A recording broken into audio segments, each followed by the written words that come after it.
Hi, my name is Joel Rosenthal, and I'm a professor in the Department of Chemistry and Biochemistry at the University of Delaware. Thanks for stopping by to learn a little bit more about the science that our group is pursuing. I just want to take a few moments to tell you about our group's work in a broad sense, as covered on the poster that you see behind me, and which you can also view on our lab's website. Several members of our research team will join me in this video to tell you about our projects in a little bit greater detail. In general, our work focuses on developing new platforms with unique electronic and reactivity profiles to address issues relating to environmental and energy sustainability, catalysis and upconversion of small molecule substrates, development of improved light-based therapeutics for treatment of cancer and other diseases, and finally, the investigation of new platforms and schemes that leverage electrochemistry to synthesize new materials and complex molecules that can't be accessed using traditional thermal synthetic chemistries. Work in our group is inherently interdisciplinary, and this slide provides a snapshot of several areas we have been actively working in recent years. Depending on a student's interest and their specific project, they may focus on the synthesis or study of new coordination complexes with non-traditional ligand architectures, new classes of porous inorganic materials for energy catalysis and storage, metal-based alloys, or chemically functionalized electrode interfaces. We use these systems to address fundamental questions relating to energy and environmental sustainability, as well as photomedicine and sensing, while also tackling problems in the area of chemical synthesis and catalysis. We marry our synthetic efforts with expertise in electrochemistry, photochemistry, and spectroscopy, as well as many other analytical and physical characterization methods. As a result, members of our group have the opportunity to gain direct exposure to chemical synthesis, electrochemistry, materials chemistry, photochemistry, catalysis, surface science, and spectroscopy. While members of the group are exposed to all these areas, students have the option to focus on the techniques and applications that interest them most. Students in our group also benefit through interactions with our network of collaborators at UD, other universities, and at national labs to learn about computational chemistry and ultrafast spectroscopy, as well as tissue culture and cell biology. On this slide, you can get an appreciation for the groups with whom we have worked and published in our Department of Chemistry and Biochemistry, as well as our close collaborators in other departments at UD and across the US. Teamwork and collaboration is very important to most of the projects that we are pursuing. On this slide, you can see a representative overview of the organizations and agencies that have sponsored our research, and a subset of the skills and expertise that students in our lab develop while pursuing their research projects. I highlighted many of these a few minutes ago.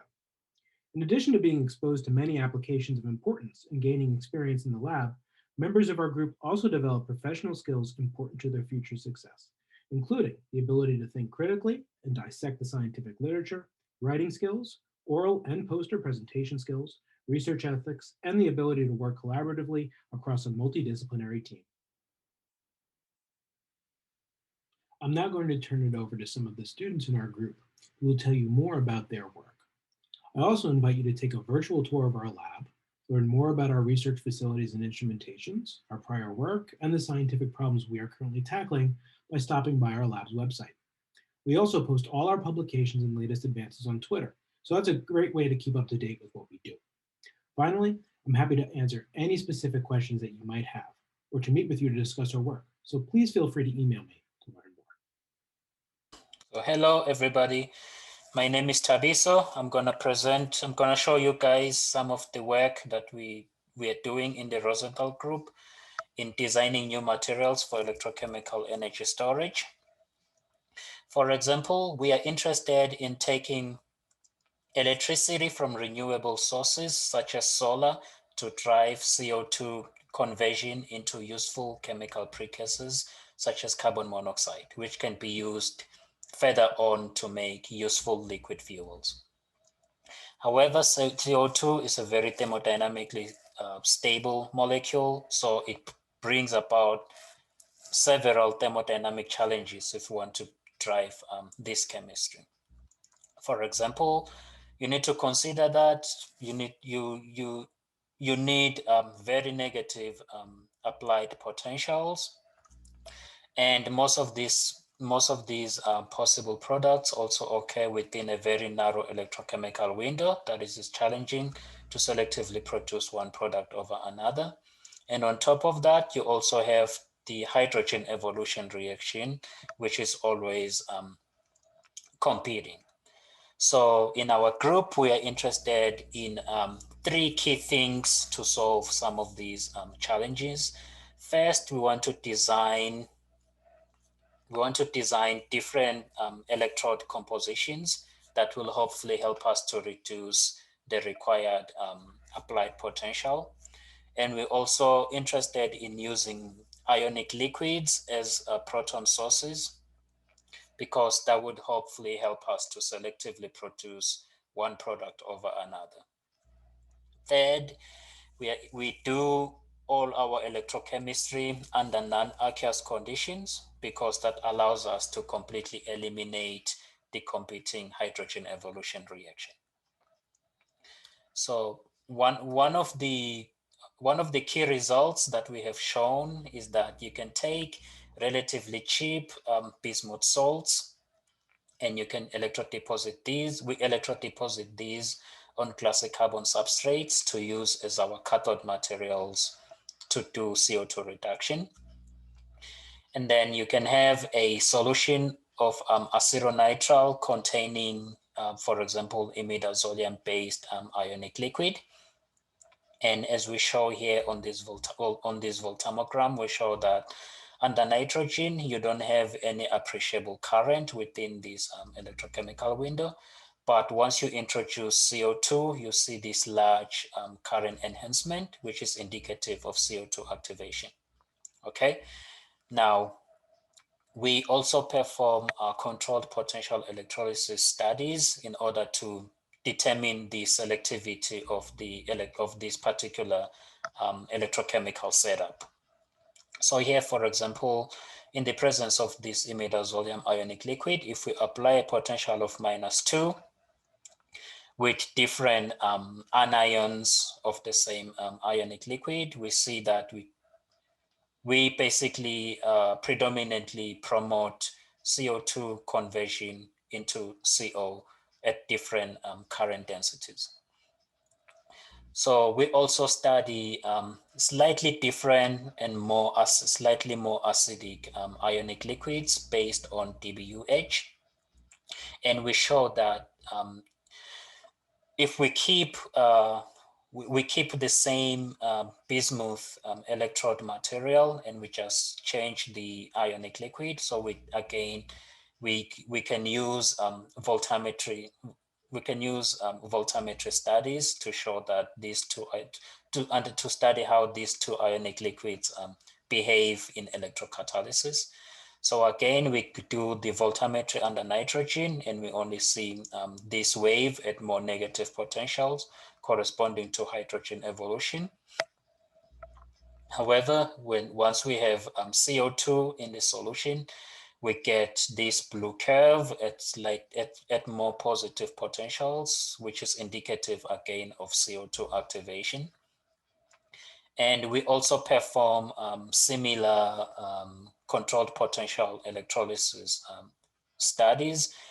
And we show that now by just changing the nature of the ionic liquid, we can completely switch the selectivity of these bismuth electrodes from predominantly carbon monoxide into formic acid with, again, high current densities that are stable over time. The one other question that we're interested in the lab is understanding the mechanisms, or the mechanisms through which these two ionic liquids drive these different activities. And for that, one of the tools that we use is electrochemical impedance spectroscopy, which is a technique that allows us to build basically an equivalent circuit model of the processes that are happening at the electrode surface. So for example, here we show that in the absence of ionic liquid, you basically have two key processes that are happening. The first one is associated with the contact resistance between the electrodeposited thin film and the classic carbon substrate. And then the second process is associated with the charge transfer from your electrode into the CO2 molecule. But when we add the ionic liquid into the solution, now we show that we now have three major processes that are happening. So, and you have three major processes that are happening. So you still have your ohmic contact and you have the charge transfer, but you also have an extra process associated with the adsorption of the ionic liquid onto the bismuth electrode. And we have shown that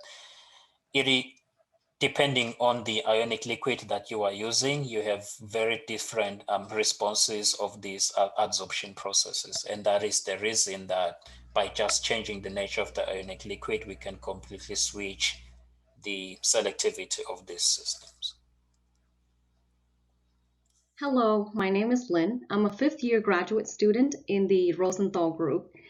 Today, I will be talking about one of my projects, small molecules activation using non-traditional Porphynoid catalyst. So as the amount of CO2 emission increases exponentially due to the fossil fuel combustion, there's an urgent need for the development of renewable energy generation sources. And the fuel cell is a very promising technology that uses the chemical energy of hydrogen and convert that to electricity. Here's how the fuel cell works. So hydrogen gas was supplied and go through oxidation to produce 4 protons, 4 electrons. These 4 electrons will go through an external circuit to generate electricity. This electricity will be able to fuel your car, your small appliances, and your grid energy for home and offices. The 4 electrons will go back to the cathode to meet with oxygen and the proton that travel through the proton exchange membrane to produce water. So if hydrogen gas is the fuel of choice, then water is the only byproduct. This fuel cell is high in efficiency and very environmentally friendly in terms of emission. However, the application of fuel cell is still very limited due to its cost. And the cost of the fuel cell lies heavily on the expensive precious metal platinum used as the 4 electron, 4 proton oxygen reduction reaction catalyst. Therefore, if we want to increase the amount of fuel cell in application, we need to be able to produce a non-precious metal catalyst for the 4 electron, 4 proton oxygen reduction reaction. Non-precious metal OR catalysts draw their inspiration from nature, and of those cobalt tetraperols are very notable because of their low cost and high activity towards oxygen reduction reaction. Here I show the cobalt phthalocyanine, the cobalt porphyrin, and the cobalt corol. However, these monomeric cobalt tetraperols are all selective for the 2 electron, 2 proton oxygen reduction reaction towards hydrogen peroxide, which is not good for our application because it's lower in energy than the production of water. The Nocera group contribute by developing the cobalt Pac-Man and the cobalt Hangman. These catalysts are very selective towards water production at 80% and 71%. However, as you could see, their complicated preparations and potentially expensive purification process hinder them from becoming the catalyst for fuel cell. Recently, the Tim Cook group in the University of Buffalo developed a cobalt cofacial porphyrin with ruthenium clips that is very high activity towards water production, but ruthenium is still very expensive. Our group contribute to this effort by producing the cobalt-10 dimethylisocorol with very high activity towards water production at 85% and low step synthesis with high yield. The synthesis of cobalt-10 dimethylisocorol is as follows. Perol and acetone were combined and added trifluoroacetic acid to realize the dimethyl dipyromethane, or in our group we call it DPM, at 47% yield. This product was then added ethyl Grignard reagent. After that, we added the pentafluorobenzoyl chloride to yield 72% of the diacylated DPM, or we call here diacyl. So the diacyl was then reduced using sodium borohydride. Then the Lewis acid indium chloride was added along with perol to yield a tetraperol complex. This tetraperol complex was then oxidized using DDQ, and then triethylamine is added to yield the dimethylbiladiene product at 30% yield, or we call it DMBIL. The DMBIL was then methylated using cobalt acetate to yield the cobalt-10 dimethylisochrol. So the cobalt-10 dimethylisochrol have shown us great promise for the oxygen reduction reaction, but we didn't stop it just there. We incorporate different substituents to the meso position of the isochrol to tune their water production selectivity. All of the dimethyl, methylphenol, or diphenyl isochrol complexes have shown multi-redox electrochemistry and unique catalytic activity for oxygen reduction reaction. We are in a process of collaboration with Brookhaven National Lab to investigate the isochrol complexes for CO2, nitrate, and nitrogen reduction reaction. But we don't have to just stop it at cobalt. We can also use different metal sources such as iron, molybdenum, and ruthenium to tune their performance and selectivity towards these very specific small molecules. This is all the time that I have today to tell you about the isochrols developed in our group. But if you have any questions at all about these chemistry, please let me know. I'll be happy to answer. Hello and welcome. My name is Anthony Rice. I am a fourth-year graduate student working for Dr. Joel Rosenthal at the University of Delaware. I currently work on our photodynamic therapy project, and today I'm going to give you a little bit of background into the synthesis and photophysical characterization of palladium biladiene scaffolds for our photodynamic therapy. So how photodynamic therapy works is that a patient is injected with a photosensitizer dye. That dye is allowed to circulate throughout the body, and then it can be selectively irradiated in order to target a specific area for therapy.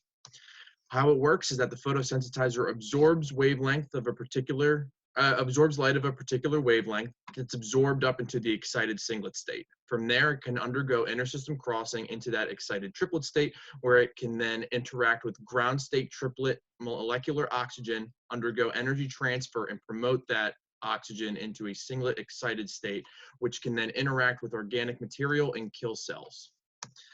So for the ideal photosensitizer, the one thing that you want is a photosensitizer that has a high singlet oxygen quantum yield. So what that means is that when it's being irradiated, it is producing as much singlet oxygen as possible. We would like it to have an easy synthesis and purification so that it is very simple to make. We need it to be water soluble so that way it can actually be administered to the patients. We would like low dark toxicity so that way the photosensitizer is not generating this reactive oxygen species without being initiated by the light source, so that way it can be specifically targeted. We want it to be localizable, and then one of the most important things is that we need to have a strong absorption between 600 and 900 nanometers. This is often referred to as the phototherapeutic window for photodynamic therapy, because this is where the light penetrates the deepest into the tissue to get into that subcutaneous tissue. But once you go past 900 nanometers, that light starts to not have enough energy in order to promote the photosensitizer to create that reactive oxygen species. So Dr. Andrea Petoshny, one of our previous graduate students here at the Rosenthal lab, generated this parent palladium biladiene, which she then functionalized with mercaptoacetic acid at the para position, which then gave us a handle to undergo some pegylation chemistry in order to water solubilize our compound. So you could see here that the pegylated derivative had as an increase in absorption at lambda max in methanol when it is pegylated. And then when dissolved into a PBS solution, we even saw a slight red shift in that absorption, which again is what we would want. We currently work in collaboration with Dr. Day in the biomedical engineering group, and they ran some cell studies for us on triple negative breast cancer cells. So here you can see the dark toxicity. So this is just in the dark, not being irradiated with light, what the concentration of the photosensitizer needs to be in order to kill cells. And then we had a light irradiation study. So you could see that there was 4 different timetables done. So 0 minutes of light irradiation, 10 minutes of irradiation, 20 minutes, and 30 minutes of irradiation. And from there, you can see that with the irradiation, you can see that cells are dying much more rapidly than with no irradiation, and this can give us an ED50. So that is our effective dose. With these 2 values together, the LD50 and the ED50, we create what is known as the phototoxicity index. So it is how much more toxic this compound is when irradiated with light versus by itself in the dark. And one of the things that you can see is that for our compound, the phototoxicity index is roughly 5,300, which is very, very, very high. It's very good. Some of the previously reported photosensitizers for photodynamic therapy, such as hematoporphyrin, have a phototoxicity index of roughly 1.95. So what this is showing is that this is a very, very potent photosensitizer. The main issue with this, though, is that the absorption is not in that phototherapeutic window that I had previously mentioned. So that is where my work and the work of Max Martin comes in. We are looking to extend the conjugation in the biolodiene scaffold in order to try to redshift our absorption further into that phototherapeutic window. So we are able to selectively brominate our palladium biolodiene, and from there we now have aryl bromide handles where we can do a variety of cross couplings in order to extend the conjugation and redshift the absorption. So we have tried different things such as changing the actual linker that we use. We have done various studies changing the functionalities on the conjugation that we extend and seeing how the electronics of the system can affect the photophysics. And then lastly, we've also worked with extending the conjugation through various ring sizes such as phenyl rings, naphtha rings, anthracene rings, in order to see that effect on the photophysics for these compounds. Max here has grown a crystal of his base Sonogashira coupled phenylacetylene derivative. So you have the base palladium biolodiene, which is then coupled with a phenylacetylene. So the conjugation of the system now extends through the biolodiene scaffold into the alkyne and then into the phenyl ring on the outside. So we have developed a suite of new photosensitizers that absorb further out into that phototherapeutic window and generate a significant amount of singlet oxygen, which is great for photodynamic therapy. So we are currently working to continue to push our absorption for these compounds further out into the red while still maintaining a high singlet oxygen quantum yield in order to have the most effective photosensitizers possible. I hope that you enjoyed this short presentation, and thank you very much. Have a good one. Hello everyone, I'm Wimbo Wu from Joe Rosenthal's group. I'm very proud to introduce my project to you, that is using electrochemistry to prepare new metal organic frameworks and other porous materials. Metal organic frameworks, or briefly MOFs, are a fascinating class of solid materials that are widely studied in gas absorption, catalysis, and some other fields. The traditional synthesis of MOFs typically involves the reaction of metal salts and organic ligands under isothermal or hydrothermal conditions, which usually requires high temperatures and pressures. To address these issues, some new mild routes have been carried out, including microwave-assisted, solar chemical, mechanochemical, and electrochemical synthesis. Our group is focusing on the electrochemical synthesis of MOFs. This is from one of our publications. In this work, we described an electrochemically mediated synthesis of titanium Mu101 and Mu100 starting from the reduction of titanium 4+ to 3+. This electrochemical strategy is the only general means currently known to prepare titanium 3+ based MOFs and has delivered frameworks that have surface area and porosities that approach those of record-holding materials. More worth mentioning is that the starting material in this project, titanium 4+, is much more inexpensive and less air sensitive compared to the regular 3+. We can also plate the MOFs directly onto the electrode. After modifying the electrode with benzoic acid, the oxidation of iron 2+ with organic ligands can afford highly crystalline iron MOFs directly on the surface. Here comes the most interesting part in this project from my perspective. People will have a chance to learn and use a lot of advanced surface techniques when they are doing the characterizations. For example, the powder XRD tells us the identification and crystallinity of materials. The gas absorption tells us the porosities. The XPS tells us the chemical environment of the atom near the surface. SEM allows us to see the material's surface morphologies. And furthermore, the FIB SEM aligned with EDX allows us to see the elemental distribution from the cross-section. Currently, we are still trying to expand this strategy to prepare some other exciting materials, and we are really looking forward to seeing you in the future. Thanks for stopping by to learn about what we do. You can keep up to date on what's going on in our group by following us on Twitter. We also invite you to take a virtual tour of our lab, learn more about our research facilities and instrumentation, our prior work, and the compelling scientific problems that we're currently tackling by stopping by our lab's website. I hope we get the chance to meet and speak sometime soon. Please don't hesitate to contact me with any questions you have. Take care.